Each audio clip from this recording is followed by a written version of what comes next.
இந்த நாளிலே கூட கர்த்தர் சொன்ன ஒரு வார்த்தை மறுபடியுமாக இந்த மாதத்தினுடைய அந்த வாக்குத்தத்த வசனம் என்ன என்று சொல்லி என்னுடைய சமூகத்தில் ஜெபித்த பொழுது கர்த்தர் எனக்கு சொன்ன வார்த்தை என்னவென்றா, இந்த மாதம் என்னுடைய பிள்ளைகள் அநேகர் ஒரு தள்ளப்பட்ட ஒரு சூழ்நிலையில் ஏதோ கடன் பிரச்சனைகள், வியாதிகள் அல்லது பலவிதமான சாத்தானுடைய போராட்டங்கள் அல்லது இன்னும் பலவிதமான பிரச்சனைகளினாலே தள்ளப்பட்டு வருவார்கள்.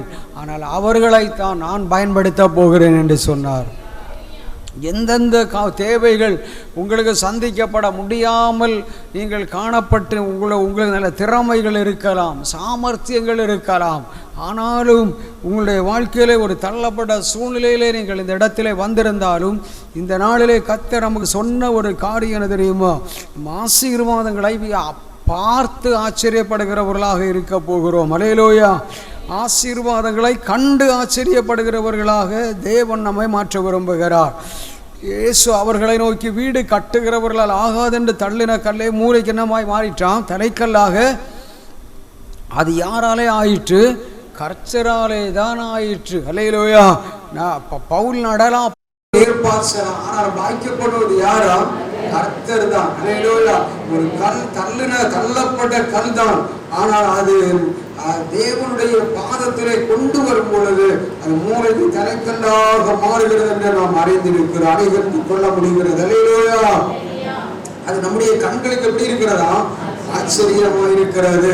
இன்னும் அநேக வசனங்களில் இயேசு என்ன செய்கிறார் என்றால், இயேசு செய்த அற்புதங்களை சீசர்கள் பார்த்து ஆச்சரியப்பட்டார்கள். இயேசு பிரசங்கம் பண்ணின காரியங்கள், இயேசு செய்த அற்புதங்கள், இயேசுடைய சீசர்கள் செய்த அநேக வசனங்கள், ஏராளமான வசனங்கள் காணப்படுகின்றன. ஒன்றை நம்ம அறிந்து கொள்ள வேண்டும், இந்த மாதத்தில் நம்முடைய வாழ்க்கையில ஒரு அற்புதத்தை நாம் காண போகிறோம். அல்லேலூயா! அதிசயத்தை நம்ம கண்டு ஆச்சரியப்படும் அளவுக்கு தேவன் நம்முடைய வாழ்க்கையை மாற்ற விரும்புகிறார். ஆமென். அல்லேலூயா! சந்தோஷமா இருக்கிறீங்க? ஆமென். அல்லேலூயா! எனக்கு அன்பான தேவனுடைய பிள்ளைகளே, இந்த இயேசு இங்கே ஒரு உவமையின் மூலமாக அவர் ஒரு தோட்டக்காரன் தோட்டத்தில் தோட்டத்தை குறித்த அந்த காரியத்தை நான் அந்த ஜெப நேரத்திலே நான் சொல்லி இருந்தேன். அதில் 33வது வசனத்திலிருந்து வாசித்து வரும்பொழுது, ஒரு தோட்டக்காரனுடைய கையிலே கொடுக்கப்பட்டதான அந்த வேலை காரியங்களை கொடுத்து அங்கே என்ன செய்கிற சொல்லப்படுகிறது நம்ம பார்க்கின்றோம். ஆகையால் தேவனுடைய ராஜா நினைக்கப்பட்டிருந்தார், இன்னொரு வேற அதற்கு நீக்கப்பட்டு அதற்கேற்ற கனிகளை தருகிற ஜனங்களுக்கு கொடுக்கப்படும் எல்லாம் சொல்லிக் கொண்டு வருகிறார். அது ஜெபத்திற்காக நம்ம அந்த காரியங்களை சொல்லிக் கொண்டு வந்தோம். ஆனால் நமக்கு ஆண்டுடைய வார்த்தை என்று வரும்பொழுது, இன்றைக்கு நம்முடைய வாழ்க்கையில 3 விதமான கல்களை குறித்து உங்களோடு கூட சுருக்கமாக முதலாவது கல் என்று சொல்வது உலகத்து மனிதர்களினாலே பயன்படுத்தப்படுகிற கல். அல்லேலூயா! தாவீதனுடைய கரத்தில் இருந்த கல், அந்த கூழாங்கல் நிமித்தம் எதிரி வீழ்த்தப்பட்டான். அல்லேலூயா! தாவீதினிடத்திலே காணப்பட கல் அது ஒரு சாதாரணமான கல் அல்ல, அது தேவனால் அபிஷேகம் பண்ணப்பட்ட கல். அல்லேலூயா! ஆவியானவர் அந்த ஒரு கல்லிலேயே அவ்வளவு பெரிய பெலிசிய படை தளபதி கோலியாத் விழுந்து போகிறத நாம் பார்க்கின்றோம். அவனிடத்திலிருந்து அந்த பட்டயத்தையே எடுத்து அவனுடைய தலையை வெட்டி கொண்டு வருகிறார். அந்த அளவுக்கு ஆண்டவர் கிருபை வரங்களை தாவீதுக்கு கொடுத்திருந்தார் என்று சொல்லி நம்ம ஒரு சாமுவேல்ல நம்ம வாசிக்கின்றோம். சாதாரண கல்லுக்கு அபிஷேகம் பண்ணப்பட்ட கல்லுக்கும் உள்ள வித்தியாசம் அதுதான். ஏன்னா அன்பு தேவனுடைய பிள்ளைகளே, இன்றைக்கு அது ஒரு பக்கமான கல், இன்னும் பலவிதமான கற்களை குறித்து பரிசுத்த வேதாகமத்தில் எழுதப்பட்டிருக்கிறது நம்ம பார்க்கின்றோம். ஆனால் தேவன் இந்த நாளில நமக்கு சொல்கின்ற காரியம் என்னவென்றால், பாருங்கள், தேவன் ஒரு தள்ளப்பட வீடு கட்டுகிறவர்களால் அல்லது கட்டிட நிபுணர்களால் ஆகாதென்று தள்ளப்பட்ட ஒரு கல்லை என்ன செய்தார்கள்? இயேசுவினிடத்திலே கொண்டு வருகிறார்கள். எனக்கு அன்பு தேவனுடைய பிள்ளைகளே, இயேசுவினிடத்திலே கொண்டு வந்த பொழுது வேத பண்டிதர்கள் அதற்கு ஏராளமான காரியங்களை எடுத்து சொல்கின்றார்கள். எனக்கு அன்பு தேவனுடைய பிள்ளைகளே, இந்த கல்லை கொண்டு வந்தவுடன் அவர்கள் என்ன செய்தார்களா? இயேசுவினிடத்திலே கொண்டு வந்த பொழுது வேத பண்டிதர்கள் என்ன செய்தார்கள் என்றால் ஏராளமான காரியங்களை எழுதுகிறார்கள். அந்த கல்லை இயேசுவினிடத்திலே கொண்டு போனார்களாம். ஐயா, இது என்ஜினியர்களினால முடியாதுன்னு தள்ளப்பட்டுட்டாங்க. அந்த கல் யார் என்றால் பரிசுத்த வேதாகமத்தின் அடிப்படையிலே நீங்களும் நானும் தான் அந்த கல். இன்ஜினியர்களினால முடியாதுன்னு சொல்றாங்க, கட்டிட நிபுணர்களினால முடியாதுன்னு சொல்றாங்க. ஆனா கடைசியில வீடு கட்டுகிறவர்களால் ஆகாதுன்னு தள்ளப்பட கல்லுதான்.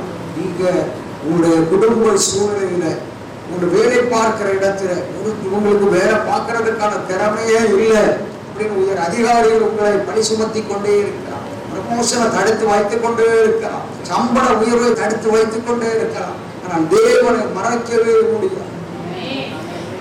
உயர் அதிகாரிகள் நமக்கு எதிராக எழும்பி வர, சாத்தா நமக்கு எதிராக எழும்பி வர, ஆனா கர்த்தரை மறைக்கவே முடியாது. கல்ல பாருங்க, அந்த கல்லுக்கு அடையாளம் தான். ஆகையினாலதான் கர்த்தருடைய சொற்கள் மண் குகையில் 7 தரம் உருக்கி புடமிடப்பட்ட வெள்ளைக்கு ஒப்பான சுத்த சொற்களா இருக்கிறது என்று சங்கீதத்துல நம்ம வாசிக்கிறோம் 12:6 இல்லையா? இன்னொரு இடத்துல பாருங்க, அப்போஸ்தலனாகிய பவுல் இன்னொரு இடத்துல என்ன சொல்லுகிறார் என்றால், ஆவிக்குரியவைகளோடு நாங்கள் என்ன செய்கிறோம், சம்பந்தப்படுத்தி காண்பிக்கின்றோம் என்று எழுதுகிறார். அந்த 2 வசனத்தின்படிதான் சங்கீதம் 12:6 கர்த்தருடைய சொற்கள் மண் குகையில் 7 தரம் உருக்கி புடமிடப்பட்ட வெள்ளிக்கு ஒப்பான சுத்த சொற்களாய் இருக்கிறது. 1 கொரிந்தியர் 2வது அதிகாரத்துல அங்க என்ன செய்கிறார்னா, அப்போஸ்தலனாகிய பவுல் என்ன செய்கிறார் என்றால், நாங்கள் மனித ஞானம் போதிக்கிற விதமாக போதிப்பாங்க. 1 கொரிந்தியர் 2வது அதிகாரம் 12-13 வசனங்களை வாசிக்கும் பொழுது, நாங்களோ உலகத்தின் ஆவியை பெறாமல் தேவனால் எங்களுக்கு அருளப்பட்டவைகளை அறியும்படிக்கு தேவனிலிருந்து புறப்படுகிற ஆவியை பெற்றோம். அவைகளை நாங்கள் மனுஷ ஞானம் போதிக்கிற வார்த்தைகளாலே பேசாமல் பரிசுத்த ஆவி போதிக்கிற வார்த்தைகளாலே பேசி ஆவிக்குரியவைகளோடு சம்பந்தப்படுத்தி காண்பிக்கின்றோம். ஊழியக்காரருடைய மிக மிக முக்கியமான காரியம். இயேசு இப்படிதான் இயேசு செயல்பட்டார். இயேசு செயல்பட்ட விதெல்லாம் பயங்கர ஆச்சரியமா இருக்கிறது. அவர் பேசுகிற உவமைகள் ஒவ்வொன்றுமே ஆச்சரியப்படத்தக்கதாக இருக்கிறது. அன்பு தேவனுடைய பிள்ளைகளே, ஆகையினாலே அந்த கல் யாரென்று கேட்டால் நீங்களும் நானும் தான். கர்த்தருடைய பார்வையிலே நீங்களும் நானும் பயன்படாமல் இருந்து கொண்டிருக்கிறோம். அதற்கான காரணங்கள் என்ன? இந்த வாழ்க்கையில நீங்களும் நானும் ஒரு கல். ஆனால் நம்ம பயன்பட முடியவில்லை. ஏன் நாம் பயன்பட முடியவில்லை? ஏன் எனக்கு தீர்க்கதரிசன வரம் வெளிப்படவில்லை? ஏன் கர்த்தர் என்னை கொண்டு அற்புதங்களை செய்ய முடியவில்லை? ஏன் என்னுடைய பணத்தேவை சந்திக்கப்பட முடியவில்லை? ஏன் எனக்கு மறுபடியும் பிரச்சனை? என்னுடைய பிள்ளையின் மகனுடைய திருமண காரியம் தடைபட்டு கொண்டு வருகிறது. பிள்ளைகளின் திருமண காரியங்கள் தடைபட்டு கொண்டு வருகிறது. பொருளாதார தேவைகள் சந்திக்கப்பட முடியவில்லை. ஒரு அற்புதத்தை நான் பார்க்க முடியவில்லை. எங்க வீட்டிலும் எனக்கு ஒரு நிம்மதி இல்லை, சமாதானம் இல்லை. வெளியிலும் எனக்கு ஒரு நிம்மதி இல்லை. இப்படிப்பட்ட சூழ்நிலையில் ஒரு தள்ளப்பட்ட கல்லாக இடத்திலே வந்திருக்கிற தேவனுடைய பிள்ளைகளே, இன்றைக்கு உங்களை என்னையும் பார்த்து கர்த்தர் சொல்கிற காரியம் என்ன? தாவீதுடைய கரத்தில 2 விதமான கற்கள் இருந்ததா. வேத பண்டிதர்கள் சொல்கிறார்கள், அபிஷேகம் பண்ணப்பட்ட கல்லையும் தாவீது வைத்திருந்தாராம், அபிஷேகம் பண்ணப்படாத கல்லையும் வைத்திருந்தாராம். எப்பொழுதெல்லாம் சிங்கம் கரடி எல்லாம் அவன் தாவீதை மேற்கொள்ள வருகிறான். அதனால்தான் அவருடைய போரும் தடியும் என்னை தேற்றும் என்று சொல்லுகிறார். வேத பண்டிதர்கள் சொல்கிறார்கள், எதிரிகள் சிங்கமும் கரடியும் எல்லாம் தாவீதுடைய எண்ணம் பழைய ஏற்பாட்டு காலத்திலே அவன் ஆடுகள் என்பது ஒரு பெரிய சொத்து. தாவீதுடைய வாழ்க்கையில அவன் சிங்கமும் கரடியும் அவன் சில மனிதர்கள் அவன் தாவீதுடைய ஆட்டை பிடிக்க வரும்பொழுதெல்லாம் அவன் உலக பிரகாரமான கல்லை வைத்து பயன்படுத்தி அவன் எதிரிகளை அவன் சிங்கத்திற்கும் கரடிக்கும் துஷ்ட மனிதர்களுக்கும் தாவீதையும் அவனுடைய ஆடுகளையும் பாதுகாத்து கொண்டான் என்று சொல்லி வேத பண்டிதர் அழகாக எழுதுகிறத நாம் ஒரு ஆர்டிக்கல்ல நான் வாசித்தேன். எனக்கு அன்பு தேவனுடைய பிள்ளைகளை போகட்டும், அந்த கல் உலகத்தினுடைய காரியங்களுக்காக காணப்பட்டுக் கொண்டிருக்கலாம். ஆனால் ஒரு மிகப்பெரிய எதிரியான அவன் படை தலைவன் வந்த பொழுது அவனை வீழ்த்துவதற்காக ஒரு சாதாரண கல்லினால் முடியாமலே போய்விடும் என்பதை தாவீது உணர்ந்தவனாக தனக்குள் இருந்த ஊழாங்கல்லை எடுத்து தேவனிடத்தில் அந்த 2 மீன் 5 அப்பத்தையும் இயேசு வானத்தை பார்த்து அண்ணாந்து பார்த்து ஆசீர்வதித்து கொடுத்த பொழுது இயேசு ஊழியம் செய்து கொண்டிருந்த நாட்களில் 5000 மக்கள் சாப்பிட வேண்டும், குடும்பங்கள் மனைவி பிள்ளைகள் சாப்பிட வேண்டும். என்ன செய்வது? 2 மீன் 5 அப்பம் தான். ஆனால் நீதி எடுக்க வைச்சான், எல்லாரையும் சாப்பிட வைச்சான், திருப்தி அடைய பண்ணினான். 12 கூடை நிறைய 12 சீசர்களுக்கு ஒவ்வொரு கூடை கொடுத்தனுப்பும்போது மாற்றினார். எப்படி நடந்தது? இயேசு பிதாவோடு மட்டுமே ஜெபித்து கொண்ட காரியத்தை செய்தார். என்ன பண்ணினாலும் மாம்சத்துல மட்டுமே நம்ம செய்து கொண்டிருக்க கூடாது. ஆண்டவரே, நான் இது செய்யலாமாப்பா, நான் செய்யக்கூடாதா, செய்யலாமா செய்யக்கூடாதா, இந்த இடத்துக்கு நான் போகணுமா வேண்டாமா? எத்தனை பேருடைய வாழ்க்கையில இந்த அனுபவம் இருக்கிறது? எத்தனை பேர் சில இடங்களிலே கர்த்தரே நம்மை தடைப்படுத்தி விடுவார் தெரியுமா உங்களுக்கு? இன்னும் சிலரோட பாத்தீங்கன்னா, இந்த கூட்டத்துக்கு நான் ஒரு மாதம் வரேன்னா அந்த மாதம் எங்களுக்கு என்னென்ன பிரச்சனை உண்டோ அவ்வளவு வந்துடுது. அப்படி சொல்ல எத்தனையோ சாட்சிகளை நான் கேட்டிருக்கிறேன். அதனால வர்றவங்களே இருக்கிறீங்க நிறைய பேர். அன்புடைய பிள்ளைகளே, ஒன்றை நம்மளுக்கு எந்த நேரத்திலும் வர ஏதாவது ஒரு செகண்டுக்கு ஆண்டோட ஆலோசனை கேட்கிற ஆண்டோட எந்த கல்லை பயன்படுத்தணும் சொன்ன உனக்கு கொடுத்த அந்த அபிஷேகம் பண்ணப்பட்ட அந்த கல்லுனால தாவீது பெருசா விழுந்துக்க முடியுமா? முடியாது. ஆனா அபிஷேகம் பண்ணப்பட்ட அந்த கல்லை அவனுக்கு தாவீது அனுப்பின பொழுது கோலியாத்து எவ்வளவு பெரிய படை தளபதி, அனுபவம் போய் பெற்றவர், எவ்வளவு பெரிய உருவம் பாருங்க. ஆனா அவ்வளவுதான் விழுந்த அவருக்கிட்ட பட்டயத்தை எடுத்து வெட்டி தலையை கொண்டு வர அதான் கேட்கிறாங்க, இது யாருடைய மகன் என்று கேட்டார். அந்த அளவுக்கு இல்லை அது. ஆனா அது பழைய ஏற்பாட்டின் காலத்தின்படி அப்படி, புதிய ஏற்பாட்டின் காலத்தின்படி யாரையுமே வெட்ட முடியாது. வெட்டுவதற்கு தேவன் அனுமதி கொடுக்கவே இல்லை. பட்டயத்தை கீழே போடதான் சொன்னார். பேதரு கூட அவசரப்பட்டு காலை வெட்டி வீழ்த்தினார். பாத்தீங்களா, காலை வெட்டி தள்ளிட்டார்ல, எல்லாம் ஒரு அவசரம் தானே. காலை இயேசு எடுத்து என்ன பண்ணாரு? ஒட்டி விட்டு வர. எவ்வளவு அற்புதமான ஒரு சீனர் இருக்காரு.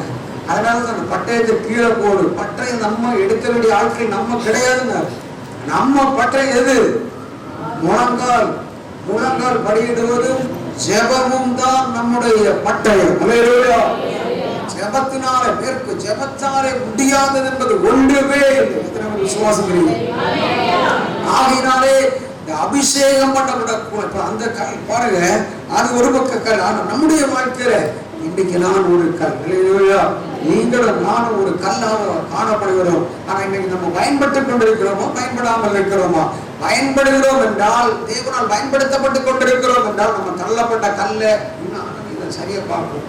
நான் இன்னும் எந்த அளவுக்கு நீங்க விரும்புகிற அளவுக்கு நான் பயன்படுகிறேன், நான் விரும்புகிறேன், நம்முடைய மனசாட்சி விரும்புகிற அளவுக்கு நான் பயன்படுகிறேன், இல்ல கர்த்தர் விரும்புகிற அளவுக்கு நான் பயன்படுகிறேன், ஊழியம் செய்கிறேன், உபவாசம் பண்ணுகிறேன், காணிக்கை கொடுக்கிறேன். அப்படி யாராவது இருந்த எத்தனை பேர் இருக்கிறீங்க? கை வைத்துக்க. நானுமே கிடையாது. எதுக்கு சொல்றேன்னா, நான் இன்னும் ஆண்டவருக்காக பயன்படணும், இன்னும் ஆண்டவருக்காக செயல்படணும். ஒருவேளை நீங்க ரட்சிக்கப்பட்டிருக்கலாம், ரட்சிக்கப்படாம இருக்கலாம். ரட்சிக்கப்படலைன்னா ஃபர்ஸ்ட் அந்த ரட்சிப்புக்குள்ள வந்துடும். பாவ மன்னிப்பு நிச்சயத்துக்குள்ள வந்ததுக்கு அப்புறம் தான் தேவனால உங்களை பயன்படுத்த முடியும். ஆமா, நல்ல ஆமா, நல்ல எத்தனை சந்தோஷமா இருக்கிறீங்க. எங்கேயோ ஒரு இடத்துல அவன் சித்தருவானவன் நம்மளை தள்ளப்பட்ட ஒரு காலம்.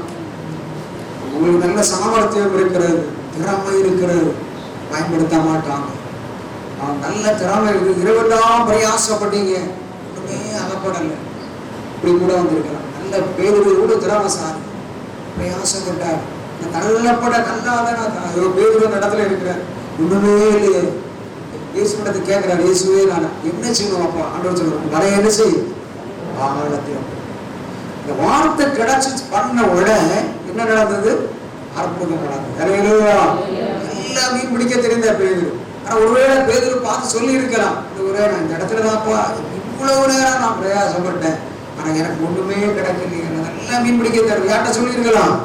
இயேசு இடத்துல சொல்லி இருக்கலாம். ஆனா பேதுரு பதில் சொல்லவே இல்லை. ஒன்றே ஒன்று சொன்னார், இயேசு என்ன சொன்னாலும் செய்யலாம். அறைய போட்டு பாரு, கடைசியில் பாரு நிரம்பச்சக்க மீன்கள். இதை போன்றுதான் வாழ்க்கையில ஆசீர்வாத குறைவுகள் தடைகள் எல்லாம் காணப்படுகிறது என்றால் நம்ம ஆவிக்குரிய வாழ்க்கையில பயன்பட முடியவில்லை, ஜெப வாழ்க்கையில பயன்பட முடியவில்லை, கர்த்தருக்காய் அதிகமாய் கொடுக்க முடியவில்லை, எங்கேயோ இடத்துல தள்ளப்பட்ட ஒரு கல்லாய் காணப்பட்டுக் கொண்டிருக்கிறோம். ஆனால் இன்றைக்கு கர்த்தர் நம்மை பயன்படுத்த விரும்புகிறார், நம்மை பயன்படுத்த விரும்புகிறார். எந்த காரியத்தில நான் தள்ளப்பட்டனோ அந்த இடத்திலிருந்து என்னை தூக்கி எடுங்க என்று கேளுங்க. எல்லாரும் இந்த நாளிலே ஒரு நிமிடம் வலது கரத்தை உயர்த்தி கேட்க போறோம். ஒரு மனம் இறங்குங்கப்பா, ஒரு விஷயம் மனம் இறங்குங்கப்பா, ஒரு விஷயம் மனம் இறங்குங்கப்பா, ஒரு விஷயம் மனம் இறங்கா. கர்த்தருடைய வல்லமை இறங்க போகிறது. இப்பொழுது அந்த உணர்வை உங்களுக்குள்ள அந்த உணர்வு வருகிறது என்றால் உடனடியாக நீங்க கையை தட்டலாம். அதற்கு அடையாளம் கர்த்தர் உங்களை தொட்டு கொண்டிருக்கிறார். இப்பொழுதே தொடுதல் உண்டாகிறது. எங்கேயோ ஒரு இடத்துல ஆண்டவரே நான் குறைவுபட்டு கிடக்கிறேன், தள்ளப்பட்ட கல்லா இருக்கிறேன் அப்பா, என்னுடைய ஜெபத்திற்கு பலன் இல்லை, பதில் இல்லை ஆண்டவரே, என்னுடைய வருமானங்கள் எல்லாம் வீணாய் செலவழிந்து ஒவ்வொரு மாதங்களும் கடனை வாங்கி கடல்ல மூழ்கி கொண்டிருக்கிறேனே, ஒரு விஷயத்தை விடுதலையாக்கு. தள்ளப்பட்ட கல்லாய் வந்திருக்கிற தேவனுடைய பிள்ளையே, இன்னைக்கு 2 மீனை 5 அப்பத்தையும் 5000 பெருக்கி தந்து அவன் மீதி 12 கூடைகளை நிறைய எடுக்க வைக்க முடியுமானால் இன்னைக்கு ஒரு அற்புதம் நடக்க போகிறது. சிறுமைப்படுத்தப்பட்ட நாட்கள் முடிந்து போகிறது, கடன் பிரச்சனைகள் மாற போகிறது, வியாதிகள் மாற போகிறது, திருமண தடைகளை கர்த்தர் எடுத்து போட போகிறார். நன்றி அப்பா, குழந்தை செல்வங்கள் இல்லாத சூழ்நிலைகள் மாற போகிறது, வாகனங்களை கர்த்தர் தர விரும்புகிறார். நன்றி. ஒரு விஷயம் மனம் இறங்குகிறாவே, ஓ தள்ளப்பட்ட கல் நீங்கள் தான், நீங்கள் நானா இருக்கலாம். ஆனால் எந்த இடத்துல நீங்கள் நானும் தள்ளப்பட்டிருக்கிறோமோ அந்த இடத்துல தேவன் தூக்கி எடுக்க விரும்புகிறார். ஓ தள்ளப்பட்ட பேதுருவை தூக்கி எடுத்தார். மீன்பிடி தொழிலை திறமையான பேதுருதான். ஆனால் ஒரு சூழ்நிலை திறமையை இழந்து தள்ளப்பட்ட கல்லாக மாற்றப்பட்டார். அந்த பேதுருவை கர்த்தர் ஆசீர்வதித்தார்.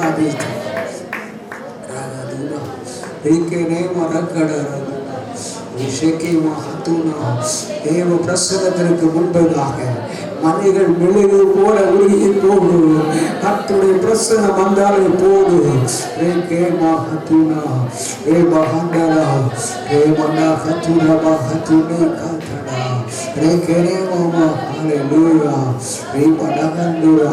கர்த்தருடைய வல்லமை எழுதி கொண்டிருக்கிறது. கர்த்தருடைய ஆவியானவர் பலமாய் ஊற்றப்பட்டுக் கொண்டிருக்கிறார். எல்லாருடைய வாழ்க்கையில் பாருங்க, அபிஷேகம் இருந்தாதான் நம்ம அந்த பயன்பட முடியும். பாருங்க, சாமுவேல் தைல கொம்பை எடுத்து தாவீதை அபிஷேகம் பண்ணதுனாலதான் தாவீதுக்குள்ள இருந்த அபிஷேகம் அந்த கல்லுக்குள் வந்தது. வெளிநாட்டில இருந்து வரக்கூடிய பழைய ஊழியக்காரர்கள் எல்லாம் பாத்தீங்கன்னா பெரிய பெரிய புருஷங்களா நிறைய துண்டு வச்சிருப்போம். இந்த மாதிரி துண்டு வச்சிருப்போம். வந்து என்னன்னா மேடைகள்ல என்ன பண்ணுவாங்கன்னா ரொம்ப இறங்கி வீசிடும். இந்த துண்டு யார் மேல விழுதோ அவங்க எல்லாம் அபிஷேகம் பெற்றுருவாங்க. எலியாவை பாருங்க, எலிசாவை பின்தொடர்றாங்க. எலிசா பின்தொடர்ந்ததுனாலதான் எலிசாவுக்கு அந்த அபிஷேகம் கிடையாது. அந்த அபிஷேகம் எலியா செய்த அற்புதத்தை விட இன்னொரு மடங்கு அற்புதத்தை என்ன பண்றாரு? எலிசா செய்யறாரு. விழுந்து போன கோடாரியை மிதக்க வச்சுட்டாரு. ரொம்ப வெட்டி போட சொன்னார். கர்த்தருக்கு நாளில் நம்ம மாற்றம் இருக்கும். அபிஷேகத்துக்கு அவ்வளவு முக்கியம் இருக்கும். அபிஷேகம் பண்ண கல், சாதாரண கல்லை அவன் அனுப்பியிருந்தா கோலியத்தை விழ பண்ணியிருக்கவே முடியும்.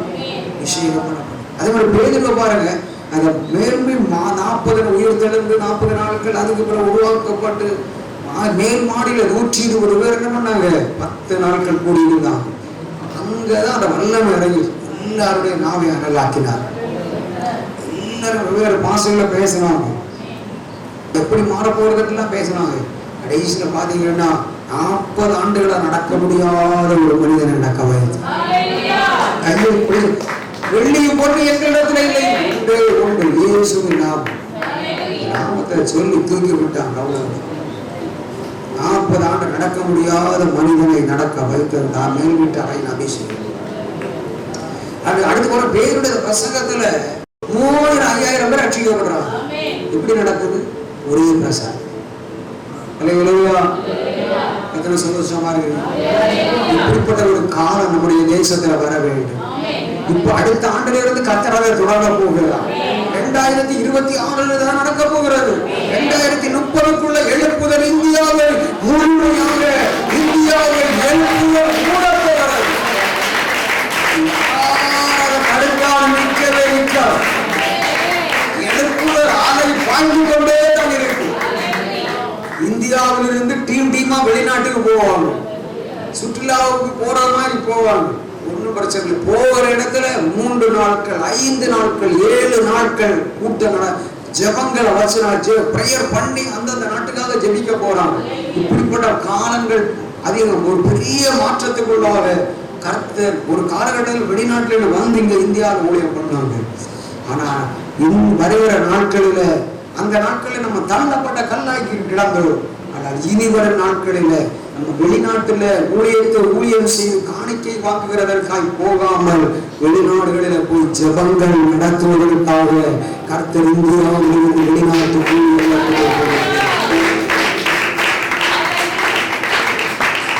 அடுத்த வருஷத்துல அடுத்த ஆண்டுல இருந்து அது நடக்குது பாருங்க. அப்படி சபைகள் எல்லாம் நிரம்பி அழியும் அளவுக்கு கர்த்தர் அற்புதம் செய்ய போகிறார். அதனால அந்த அபிஷேகம், அதனால நீங்க இந்த நாளில் அந்த அபிஷேகத்திற்காக நீங்கள் அதிகமாக ஜெபம் பண்ணுங்க. கர்த்தர் நிச்சயமா இந்த நாளில் கூட அபிஷேகத்தின் நிறைந்து ஜெபிக்கிற ஒவ்வொரு ஜெபங்களுக்கும் கர்த்தர் அற்புதங்களை செய்கிறவராக காணப்படுகிறார். அல்லேலூயா. சரியா? அப்போ தள்ளப்படாத கல் தேவைப்பட்ட விதமாய் நீங்கள் நானும் என்ன செய்ய போகிறோம்? பயன்பட போகிறோம். தேவை உள்ள அவன் பொருளாக மாற்றப்பட போகிறோம். அல்லேலூயா. சந்தோஷமா இருக்கிறீங்க.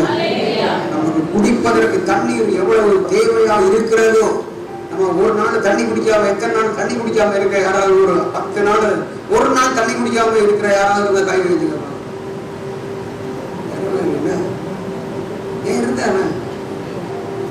இருந்து பார்க்கணும். பிரச்சனை கிடையாது. அபிஷா பிரேயர்ல இருந்தா ஒண்ணு வரும். எத்தனை நாள் தான் இருக்கும். சரி என்ன டாக்டர் சொல்றதுனால அப்போ ஒரு நம்ம குடிக்கக்கூடிய தண்ணி எந்த அளவுக்கு விலை மதிப்பு இருக்கிறதோ அதை விட அதிகமான விலை மதிப்புள்ளவர்களாக உங்களையும் என்னையும் நம்மையும் நாங்கள் தேவன் பயன்படுத்த போகிறேன் என்று சொல்கிறார். பயன்படப்படுகிற தேவனால் பயன்படுத்தப்படுகிற ஆச்சரியங்களாக தேவன் நம்மை மாற்ற விரும்புகிறார். நன்றி தேவனால் கூடாத காரியங்கள் ஒரு பெரிய ஜெப வெளிப்பாடு. தண்ணி எந்த அளவுக்கு குடிக்கிறோமோ, தண்ணி நாங்கள் எந்த அளவுக்கு விரும்பி சுத்தமான தண்ணீரை குடிக்க விரும்புகிறோமோ அந்த அளவுக்கு நாங்கள் மற்றவர்களுக்கு உன்னுடைய காரியத்திற்கு நாங்கள் பயன்படுகிறவர்களாக நாங்கள் நீங்களை மாற்ற போகிறதற்காய் கோடி நன்றிகள் என்று எத்தனை பேர் சொல்ல ஆயத்தமா இருக்கிறீங்க?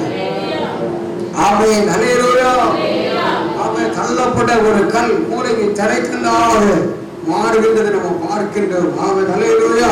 அதே போல முதலாவதாக யோசேப்புடைய வாழ்க்கையை குறித்து ஒரு காரியத்தை சொல்லி அடுத்ததாக நம்முடைய யோசேப்புடைய வாழ்க்கையை குறித்து நம்ம பார்க்கணும். இரண்டாவது தெரிந்த காரியம் யோசேப்பை குறித்து நம்ம இரண்டாவது அறிந்திருக்கிறோம். நம்முடைய வாழ்க்கையில யோசேப்பு கொடுக்கப்படுகிற ஒரு விசேஷித்த கிருபை என்னவென்றால் சொப்பனத்தை கண்டு சொப்பனத்தையும் சொல்லக்கூடியவர் மட்டுமல்ல, சொப்பனத்தினுடைய அர்த்தத்தையும் சொல்லக்கூடிய ஒரு கிருபையை யோசேப்பு செய்திருந்தார், பெற்றிருந்தார். ஆகினால்தான் அவருக்கு சொப்பனக்காரன் என்ற பெயரையே என்ன செய்தார்கள், கொடுத்திருந்ததை நம்ம பார்க்கிறோம். ஆனால் மற்ற யாருக்கும் என்ன செய்யவில்லை, அந்த கிருபை கொடுக்கப்படவில்லை. யோசேப்புடைய சகோதரர்களுக்கு அந்த கிருபை கொடுக்கப்படாதனால் காணப்பட்டிருந்ததை நம்ம அறிந்திருக்கிறோம். ஆகையினாலே அதற்கு காரணம் என்ன தெரியுமா? அவர் யோசேப்புக்குள்ளே ஒரு விசேஷித்த ஆவி இருந்தது. அந்த விசேஷித்த ஆவிதான் பரிசுத்த ஆவி என்று சொல்லி நம்ம அறிந்திருக்கிறோம். ஆகையினாலே நம்ம அந்த பரிசுத்த ஆவியின் வல்லமையை எப்படியாவது பெற்றுக்கொள்ள வேண்டும். அல்லேலூயா. பரிசுத்த ஆவி நம்மிடத்திலே வரும்பொழுது நம்ம என்ன செய்ய முடியும்? வேலன் அடைய முடியும் என்று சொல்லி நம்ம அடைந்திருக்கிறோம். ஆகையினால் எனக்கு அன்பான தேவனுடைய பிள்ளைகளே, பாருங்க, இந்த 41வது அதிகாரம் 38வது வசனத்தை பாருங்க. அப்பொழுது பார்வோன் தன் ஊழியக்காரனை நோக்கி, தேவ ஆவியை பெற்ற இந்த மனுஷனை போல வேறு ஒருவன் உண்டோ என்று. அல்லேலூயா. நம்ம சொப்பனத்தையும் சொல்ல வேண்டும், சொப்பனத்தினுடைய அர்த்தத்தையும் சொல்ல வேண்டும். அது யாரால தான் முடியும்? தேவ ஆவியை பெற்ற மனிதனால் தான் முடியும். தேவனால் அபிஷேகம் பண்ணப்பட்ட தேவனுடைய மனிதர்களால் மட்டும்தான் அப்படிப்பட்ட காரியங்களுக்கு அர்த்தங்களை சொல்ல முடியும். அது மட்டுமல்ல, தரிசனங்களையும் அவர்கள் பார்க்க முடியும். ஜெபிக்கிற நேரங்களில் தேவன் தரிசனங்கள் மூலமாக பேசுகின்றவராக காணப்பட்டுக் கொண்டு வருகிறார். உடைய வாழ்க்கையில பாருங்கள், தகப்பனார் என்ன செய்கிறார்? அங்கேயே செய்து கொடுக்கிறது நிமித்தமாக அதிகமாய் தகப்பனார் நேசித்ததினால பணவன் அங்கே கலட்டி குழியிலே போட்டு விடுகிறார்கள். ரூபன், இரக்க குணமுள்ள ரூபன் என்ற சகோதரன் வந்து சொல்லுகிறார், நம்முடைய சகோதரன் அல்லவா, அவன் அந்த தண்ணீர் இல்லாத குழி, அந்த குழியில அவனை கொண்டு அவனை போட்டு விட்டால் அவன் உயிரிழந்து போய் விடுவான். அவனை சாகுவதற்கு உயிரிழந்து அவனை கொலை செய்வதற்கு அவனை நம்ம சாக கொடுக்க வேண்டாம் என்று சொல்லி அவனை அந்த குழியில் இருந்து தூக்கி எடுத்து விட்டு விடுகிறார்கள். அரண்மனையிலே கொண்டு போய் வளர்த்துகிறார்கள். வளர்த்தும் பொழுது அரண்மனையில வாழ்க்கையில் கூட அங்க ஒரு பரிசுத்தத்துக்காக ஒரு பெரிய போராட்டம் வருகிறத நம்ம பார்க்கின்றோம். முதலாவது குழுவிலே தள்ளப்பட்ட ஒரு சிறையின் அனுபவம். அங்கிருந்து மறுபடியும் என்ன செய்கிறார்? சிறைக்கு போகிறார். ஆனால் சிறையில் இருக்கும் பொழுது கூட கர்த்தர் என்ன செய்கிறார்? ராஜாவுடைய காண்கின்ற காரியங்களுக்கு அர்த்தங்களை சொல்ல கொண்டு வருகிறார்கள். பாருங்க, விவேகமும் ஞானமும் உள்ள ஒரு மனுஷனை தேடி அவனை எகிப்து தேசத்துக்கு அதிகாரியாக பார்வோன் ஏற்படுத்துவானாக நிறைய காரியங்களை சொல்லிக் கொண்டு வருகிறார். காரணம் என்ன? கொண்டு வர சொல்கிறது, நமக்கு கிருபைகள் இருந்தால், வரங்கள் இருந்தால், ஜெபம் இருந்தால், உபவாசம் இருந்தால், கர்த்தருக்கு கொடுக்கிற காரியங்கள் இருந்தால் நிச்சயமாக நாம் உயர்த்தப்பட்டே ஆகும். குழி நமக்கு நிரந்தரம் அல்ல, பிரச்சனைகள் நமக்கு நிரந்தரம் அல்ல. அவன் எத்தனை சந்தோஷமா இருக்கிறீங்க? அந்த சிறையிலிருந்து நாம் வெளியே கொண்டு வரப்படுகிறார், கொண்டு வந்து உயர்த்தப்பட்டு என்ன செய்கிறார்?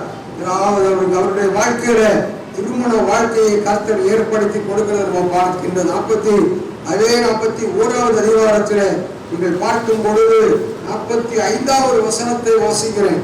மேலும் 41வது அதிகாரம் 45வது வசனம். மேலும் பார்வோன் யோசேப்புக்கு சாப்நாத் பண்ணையே என்கின்ற பெயரை இட்டு ஓன் பட்டணத்து ஆசாரியனாகிய போத்திபிராவின் குமாரத்தியாகிய ஆஸ்நாத்தை அவனுக்கு மனைவியாக கொடுத்தார். யோசேப்பு எகிப்து தேசத்தை சுற்றி பார்க்க கொடுக்கிறப்ப இதிலிருந்து என்ன அறிந்து கொள்ளுகிறோம் என்றால், நம்முடைய வாழ்க்கையில திருமண தடைகளை கர்த்தர் மாற்ற போகிறார். தள்ளப்பட்ட யோசேப்புடைய வாழ்க்கையில திருமணம் நடக்குமா, குழந்தை செல்வங்களை பெற்றுக்கொள்வேனா, குழியின் அனுபவம், சிறைச்சாலையின் அனுபவம், ஜெயில் கைதியை போட்டு வாழ்ந்த ஒரு வாழ்க்கை, அதிலிருந்தெல்லாம் உண்மையா இருந்தால், உத்தமமா இருந்தால், ஜெபம் எல்லா காரியத்திலும் நம்ம சரியா இருக்கும் போது அதான் எங்கேயோ ஒரு இடத்துல தள்ளப்பட்டிருக்கிறோம். அந்த தள்ளப்பட்ட இடம் எது என்று கண்டுபிடியுங்கள். கொடுக்கிற காரியத்தில தள்ளப்பட்டிருக்கலாம், ஒருவேளை நம்ம உபவாசிக்கிற காரியத்தில தள்ளப்பட்டிருக்கலாம், ஒருவேளை நம்ம ஏதோ ஒரு காரியத்தில் நம்ம தள்ளப்பட்டு கொண்டிருந்தால், இன்றைக்கு தேவன் தள்ளப்பட்ட கல்லைத்தான் தேவனால் தேவைப்படுகிறவர்களாக தேவன் நம்மை மாற்ற விரும்புகிறார். அல்லேலூயா. வாழ்க்கையில திருமண தடைகளை மாற்றி போடுகிறார். அது நம்முடைய வாழ்க்கையில யாரெல்லாம் நம்முடைய பிள்ளைகளுடைய திருமணங்கள் தடைப்பட்டு கொண்டிருக்கிறதோ அந்த தடைகளை ஆண்டவர் மாற்ற போகிறார். இரண்டாவதாக நீங்கள் பார்த்தீர்கள் என்றால் அதனுடைய 51, 52 வசனத்தை பாருங்கள். யோசேப்பின் வார்த்தை யாவையும் என் தகப்பனுடைய குடும்பம் அனைத்தையும் நான் மறக்கும்படி தேவன் பண்ணினார் என்று சொல்லி மூத்தவனுக்கு மனாசே என்று பெயரிட்டார். நான் சிறுமைப்பட்டிருந்த தேசத்தில் தேவன் என்னை பலிக பண்ணினார் என்று சொல்லி இளையவனுக்கு எப்ராயிம் என்று பெயரிட்டார். பாருங்க, அந்த அவரெல்லாம் இப்படியெல்லாம் நடக்கணும்னு எதிர்பார்த்திருப்பாரா? ஆண்டவர் வசனத்தின்படி ஆண்டவர் குழந்தை செல்வங்களை கொடுத்து சிறுமையை மாற்றினார், மனாசையை கொடுத்து சிறுமையை மாற்றினார், எப்ராயிமை கொடுத்து பழுக பண்ணுகிறார். இன்னைக்கு நம்முடைய வாழ்க்கையில் நம்முடைய பிள்ளைகள் ஒருவேளை இதுவரை படிப்பின மதிப்பெண்களை குறைந்த மதிப்பெண்களையே எடுத்துக் கொண்டிருக்கலாம். ஆனால் கர்த்தர் இந்த நாளிலிருந்து உங்களுடைய பிள்ளைகளை கர்த்தர் எப்பிராயமாய் மாற்ற விரும்புகிறார். பணிகள் பண்ண போகிறார், பெரியல் செய்ய போகிறார், பூமியின் உயர்ந்த இடங்களிலே கொண்டு வந்து அவன் நிறுத்த விரும்புகிறார். என கல்வி பாருங்க, தேவனுடைய பிள்ளைகளே, இந்த காரியங்கள் ஒவ்வொன்றையும் கர்த்தர் செய்கிறார், அற்புதகரமாக நடத்தி கொண்டு வருகிறார். நம்ம பார்க்கின்றோம். மூன்றாவதாக யோசேப்புடைய வாழ்க்கையில நடந்த மூன்றாவது காரியத்திலேயே பார்த்தீங்கன்னா, வாழ்க்கையில தேவைகள் என்கின்ற ஒரு காரியம் வந்த பொழுது கர்த்தர் செய்கிற ஒரு மிகப்பெரிய காரியம் என்னன்னா, அவருடைய வாழ்க்கை பஞ்ச காலத்துல எகிப்து நாட்டுல ஆண்டவர் என்ன செய்தார்? கானா நாட்டில அவருடைய குடும்பம், தகப்பனார் குடும்பம் இருக்கிறது, எகிப்திலே மானுடைய குடும்பம் இருக்கிறது. ஆனா கானா நாட்டிலே பஞ்சம், எகிப்து நாட்டிலும் பஞ்சம் இதெல்லாம் தேவன் ஏற்கனவே வெளிப்படுத்தி விட்டார். இத்தனை ஆண்டுகள் பஞ்சம் வரும், உணவை சேர்த்து வைத்துக் கொள்ளுங்கள். அதன்படியே யோசேப்பு செயல்பட்டு உணவை, தானியங்களை எல்லாம் சேமித்து பாதுகாப்பாக வைத்திருந்தார். தேசத்திலே கொடிய பஞ்சம் ஆரம்பித்தவுடன் ஒவ்வொரு பண்டக சாலைகளாக என்ன செய்கிறார்? இறக்கிறது நம்ம பார்க்கிறோம். அப்பொழுதுதான் தன்னுடைய குடும்பம், ஆனா பாருங்கள், ஈசாக்கும் யோசேப்புடைய சகோதரர்களுமாக சாக்கிகளிலே பணங்களோடு வருகிறார்கள். அப்பொழுதுதான் ஆண்டவர் என்ன செய்கிறார் என்றால், அப்பொழுது யோசேப்பு என்ன செய்கிறார் என்றால், இந்த வசனங்களை எல்லாம் நம்ம பார்க்கும் பொழுது தேவன் அற்புதம் ஆச்சரியமாய் நடத்துகிறோம் நம்ம அறிந்து கொள்ள முடிகிறது. 43வது காலத்துல 33வது வசனம் பாருங்க, தேவன் அற்புதம் செய்ய ஆரம்பித்தவுடன் விலை கொடுத்து வாங்க வேண்டிய நிலை இல்லை. அல்லேலூயா, கைதடிக்க பார்க்கலாம். 33வது வசனம் பாருங்க, அவர்கள் எல்லாரும் வந்தாங்க. எல்லாரையும் வரிசையை உட்கார வச்சுட்டு சாப்பாடுலாம் கொடுக்க சொல்றாரு. கடைசியில அவர்கள் பார்த்து ஆச்சரியப்பட்டார்கள். அல்லேலூயா. நம்ம இந்த மாதம் நம்முடைய உங்களுக்கு ஒருவேளை உங்களுடைய வியாதி மாற வேண்டும் என்று நீங்கள் விரும்புனா, நீங்க நம்புனா, அதை பார்த்து ஆச்சரியப்பட போறீங்க. அது அங்க அந்த வார்த்தை அப்படித்தான் இருக்கு பாருங்க. ஒருவரையும் ஒருவர் பார்த்து என்ன செய்தார்கள்? ஆச்சரியப்பட்டார்கள். நமக்கு வர வேண்டிய பணங்கள் கிடைக்கிறதை கண்டு ஆச்சரியப்பட போகிறோம். கடன் பிரச்சனை மாறப்போகிறதை கண்டு ஆச்சரியப்பட போகிறோம். வீடு வாசலை தந்து ஆசீர்வதிக்கிறது நிமித்தம் சும்மா ஏதோ ஒரு ஆசீர்வாதத்தை கண்டு சகோதரர்கள் நீண்ட காலமாக ஒரு மனம் ஒற்றுமை இல்லாமல் இருந்தார்கள்.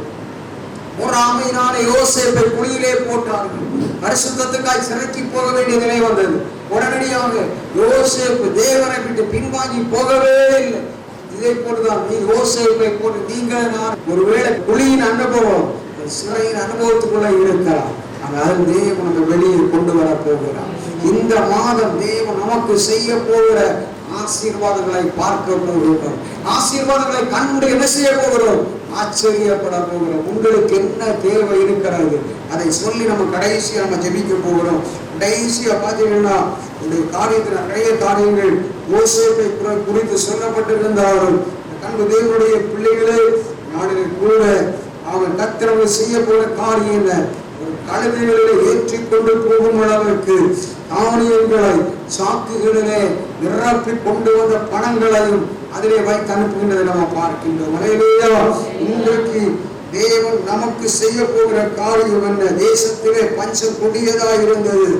நம்ம சுற்றுலாவாக எங்கு பார்த்தாலும் பொருளாதார நெருக்கடியிலே படித்தவர்களுக்கு வேலை இல்லாத ஒரு காலகட்டம் இப்படி மாறிக்கொண்டிருக்கிறது நம்ம பார்க்கின்றோம். பஞ்சங்கள் அதிகப்பட்டு கொண்டு வருகிறது. பண நெருக்கடிகள் அதிகப்பட்டு கொண்டு வருகிறது. தேவைகள் அதிகப்பட்டு கொண்டு வருகிறது. தேசத்திலே பஞ்சம் அதிகமாக இருந்தாலும் யோசேப்புக்கோ கர்த்தருடைய பிள்ளைகளுக்கோ யோசேப்புடைய சகோதரர்களுக்கோ யோசேப்புடைய பெற்றோருக்கோ உணவு பஞ்சம் இல்லாதவர்களுக்கு தேவன் வழி நடத்தினார். இன்றைக்கு அதே விதமாய் கர்த்தர் நம்மை வழி நடத்த விரும்புகிறார். அதை எத்தனை பேர் அதை விரும்புகிறீங்க?